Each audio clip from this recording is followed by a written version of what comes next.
Hello everyone, कैसे हैं आप सभी। एंड समझ में तो नहीं आ रहा है कि स्टार्टिंग कहाँ से करें, बट हाँ मैंने देखा कि जो कंट्रोवर्सी है उसका दी एंड हो चुका है और मैं वीडियो लेट शूट कर रही हूँ क्योंकि मेरे पास टाइम नहीं था।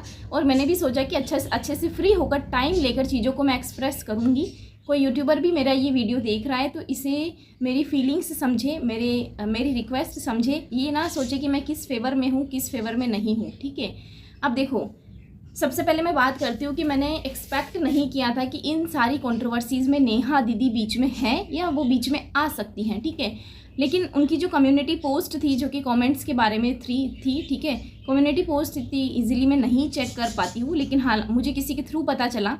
तो उनकी जो कम्युनिटी पोस्ट में जो नाराज़गी थी वो सिर्फ और सिर्फ कमेंट्स को लेकर थी। आई थिंक सो, ऑनलाइन तो कमेंट्स को लेकर ही थी। तो मुझे ऐसा लगता है दीदी कि मैंने इस ड्यूरेशन में इतने सारे व्लॉगर्स की वीडियोस देखी, लेकिन मैंने आपका नाम कहीं नहीं देखा। मैं पूरी ईमानदारी से बता रही हूँ, मैंने सिर्फ सरिता दीदी के वीडियोस में ही नहीं, कहीं और भी मैंने आपका नाम नहीं देखा और मैंने उम्मीद भी नहीं करी थी कि आप इन सारी चीज़ों में बीच में हो।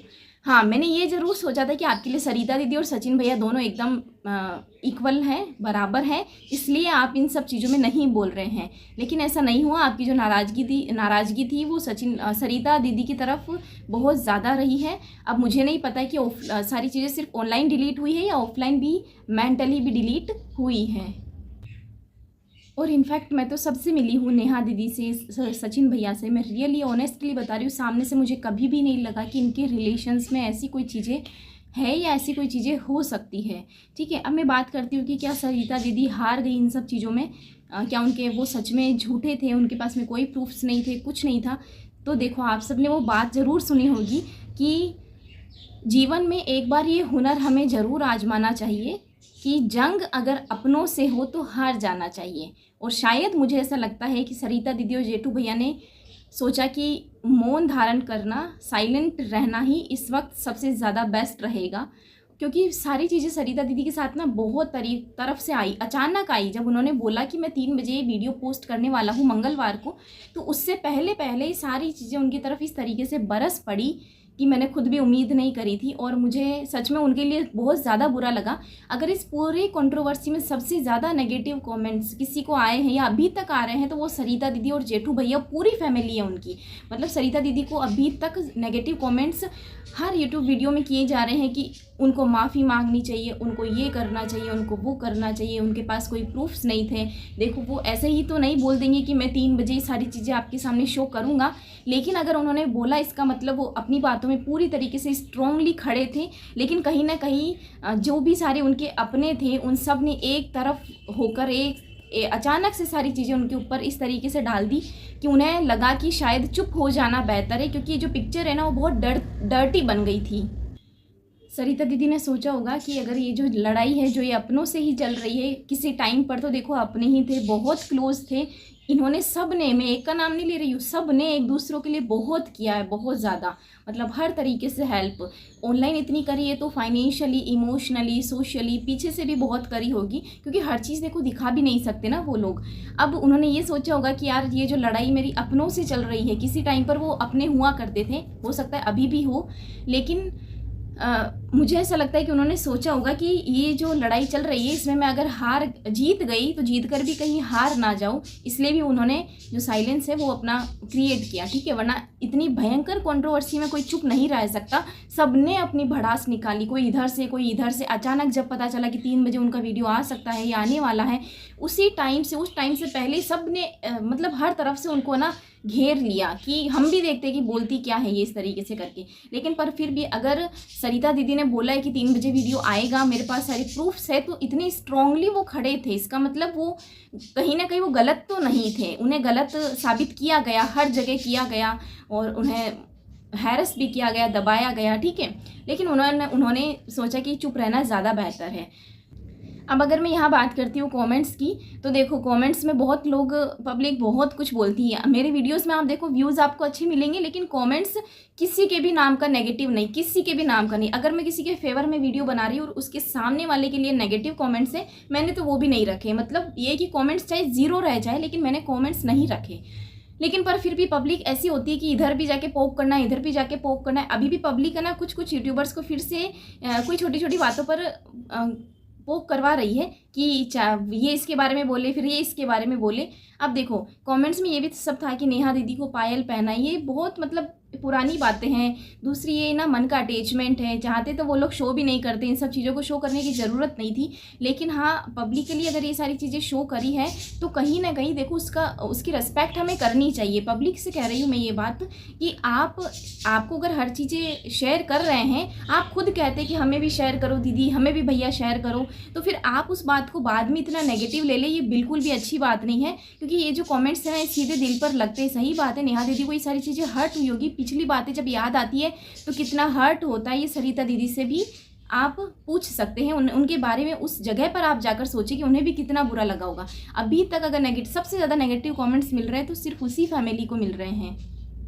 और परेशान तो सरिता दीदी भी हुए हैं, क्योंकि अभी बीच में रिसेंटली शबनम दीदी के हस्बैंड का यानी फौजी भैया का भी बर्थडे निकला था, ठीक है। और उसमें भी जेठू भैया ने स्टोरी लगाई थी कि मेरे सबसे अच्छे दोस्त को जन्मदिन की हार्दिक शुभकामनाएं, ठीक है। उन्होंने स्टोरी लगाई, हालांकि मैंने वापस फॉलो नहीं किया कि उनकी स्टोरी रीपोस्ट हुई है या नहीं हुई है, बट खैर जो भी है, मन में अटैचमेंट तो है, दिल में जो प्यार है, दिल में जो फीलिंग्स है वो अभी भी उन लोगों के मन में है, बनी हुई है। लेकिन वो लोग एक दूसरे से या तो ईगो में नहीं बोल रहे हैं कि मैं पहले नहीं बात करूं, मैं पहले नहीं बात करूं। देखो अगर हम बात करें साफ सीधी बात, सटीक बात, तो इज्जत की धज्जियाँ हर यूट्यूबर की उड़ाई है, साफ बात है। चाहे कमेंट्स के थ्रू हो, चाहे वीडियोस के थ्रू हो, चाहे किसी के भी थ्रू हो, ठीक है। नाम भले किसी का नहीं लिया हो, लेकिन सरिता दीदी के लिए भी बहुत गलत वीडियोस में बोला गया है। बाद में वो डिलीट किए हैं तो वो बात अलग है, लेकिन बोला तो गया है, ठीक है। और इधर आकांक्षा दीदी को सचिन भैया की जो कंट्रोवर्सीज इधर भी चली है, इन लोगों के बीच में भी काफ़ी मिसअंडरस्टैंडिंग्स हुई है, जो होना जायज़ भी था। देखो मैंने भी जो चीज़ें सामने आई, किस टाइप के वर्ड्स से सचिन भैया यूज़ कर रहे थे। अभी उनकी फैमिली व्लॉग्स कितने अच्छे लग रहे हैं, शादी हुई है, सारी सब कुछ चीज़ें, मनीषा दीदी इतनी सुंदर रेडी हुई है, सब उनको लगातार कॉम्प्लीमेंट्स दे रहे हैं। वो व्लॉगिंग ज़्यादा बढ़िया है, बजाय किसी को पोक करना, बजाय किसी के लिए गलत शब्द यूज़ में लेना। और मैं तो उन्हें जानती भी इसी फैमिली व्लॉगिंग के थ्रू ही थी। खैर अब जो भी है, लेकिन मैं सच में ये चाहती हूँ कि जिन भी यूट्यूबर्स के बीच में सारी चीज़ें हुई है वो सब एक बार ज़रूर बैठे साथ में, भले ही ऑनलाइन ना दिखाए लेकिन ऑफलाइन साथ में ज़रूर बैठे। क्योंकि देखो बोला गया है ना कि अगर वो क्या करोगे उन गलतियों का जब वो इंसान ही नहीं रहेगा। तो यहाँ पर वही बात है। देखो सरिता दीदी भी मदर फीड पर है, बहुत छोटी बच्ची है उनकी। और उसके बाद में हम बात करते हैं शुभा भाभी की, नेहा दीदी की रियल भाभी की, ठीक है। उनकी भी वो भी प्रेग्नेंट है।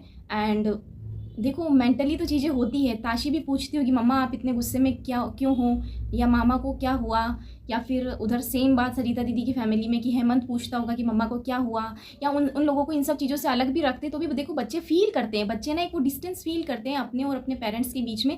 क्या हुआ, मम्मा ने मुझे साइड में भेज दिया, अकेले में भेज दिया। ये मैं अपने पर्सनल एक्सपीरियंस से बता रही हूँ। बच्चे ज़रूर फील करते हैं, और हमसे ज़्यादा अगर महसूस कोई करता है ना तो बच्चे कर पाते हैं इन सारी चीज़ों को, वो भले एक्सप्रेस नहीं कर पाते हैं। तो मुझे ऐसा लगता है कि सबको एक साथ बैठना चाहिए, क्योंकि देखो परेशानियाँ सबके लाइफ में, मेरे पर्सनल लाइफ में भी प्रॉब्लम्स है, वो आप लोगों तक नहीं पहुंचती है। इसका मतलब ये नहीं है कि सबकी लाइफ जो है बहुत सॉर्टेड चल रही है। सबकी लाइफ में प्रॉब्लम्स है, उनकी फैमिली में, उनकी फैमिली में, उनकी फैमिली में, सबकी लाइफ में। तो मुझे ऐसा लगता है जो दोस्ती जो है इन दोस्तों के बीच ही तो हम सारी चीज़ें शेयर कर पाते हैं। आप लोगों को एक बार साथ में ज़रूर बैठना चाहिए, और उसके बाद में ये सारी चीज़ें आराम से सॉर्ट हो जाएगी। ऑनलाइन आप फिर से खुशी खुशी दिखे सबको। ये जो फॉलो अनफॉलो का गेम खेला, ये सब हटा दो। जिसका जो बर्थडे हो, इवेंट्स हो, स्टोरीज लगाओ, मेंशन करो, क्योंकि देखो इन सब चीज़ों से दोस्ती बनी रहती है, फीलिंग्स बनी रहती है, और जैसे पहले थे सारे सब लोग वैसे हो जाएं। एट लास्ट मैं सिर्फ इतना कहूँगी कि समय आप लोगों का ख़राब था पूरी तरीके से। एक जना कोई भी गलत नहीं था, ठीक है। ना नेहा दीदी, ना सरिता दीदी, ना सचिन भैया, ना आकांक्षा दीदी, या ना ही कोई भी और अदर XYZ यूट्यूबर, ठीक है। लेकिन बस इतनी सी बात है कि सबसे ज़्यादा अगर समय ख़राब है तो शायद मुझे लगा कि वो सरिता दीदी का ज़्यादा ख़राब था। उनको सब तरफ से नेगेटिविटीज़ का सामना करना पड़ा। देखो उनके बेबी शावर से ही प्रॉब्लम्स चल रही है, मतलब वो उस टाइम से इन सब नेगेटिव चीज़ों को संभालती आ रही है, सब कुछ हो रहा है। तो मुझे लगा कि ये बहुत गलत हुआ है, सब तरफ से गलत हुआ है। देखो सबके साथ ही अगर किसी के लिए नेगेटिव कमेंट्स है, देखो पब्लिक कुछ भी बोल देती है, उन कमेंट्स को अपने ऊपर हावी बिल्कुल ना करें। अगर आपको लगता है कि कोई चीज़ आपको, कोई कमेंट आपको बुरा लगा, इधर आप उसे डिलीट कर दीजिए, या फिर आप उसका स्ट्रांगली जवाब दीजिए, और या फिर सबसे बेस्ट आइडिया है आप बिल्कुल साइलेंट हो जाओ। एक दिन के लिए आप बिल्कुल साइलेंट हो जाओ, आप खुद भी उस कॉमेंट को भूल जाओगे, दिमाग से सारी चीज़ें बाहर निकल जाएगी। और जो भी सारे आपका जो इतना अच्छा फ्रेंड्स सर्किल है उन सब से एक बार ऑनलाइन प्लेटफॉर्म पर वापस ज़रूर मिले। ये जो फॉलो अनफॉलो जितने भी सारी चीज़ें हुई है उन सब चीज़ों को ख़त्म करें और एक अच्छी जो फ्रेंडशिप की जो मिसाल होती है वो कायम रखें। हूँ मैं आप सबसे नए वीडियो में, तब तक के लिए बाय।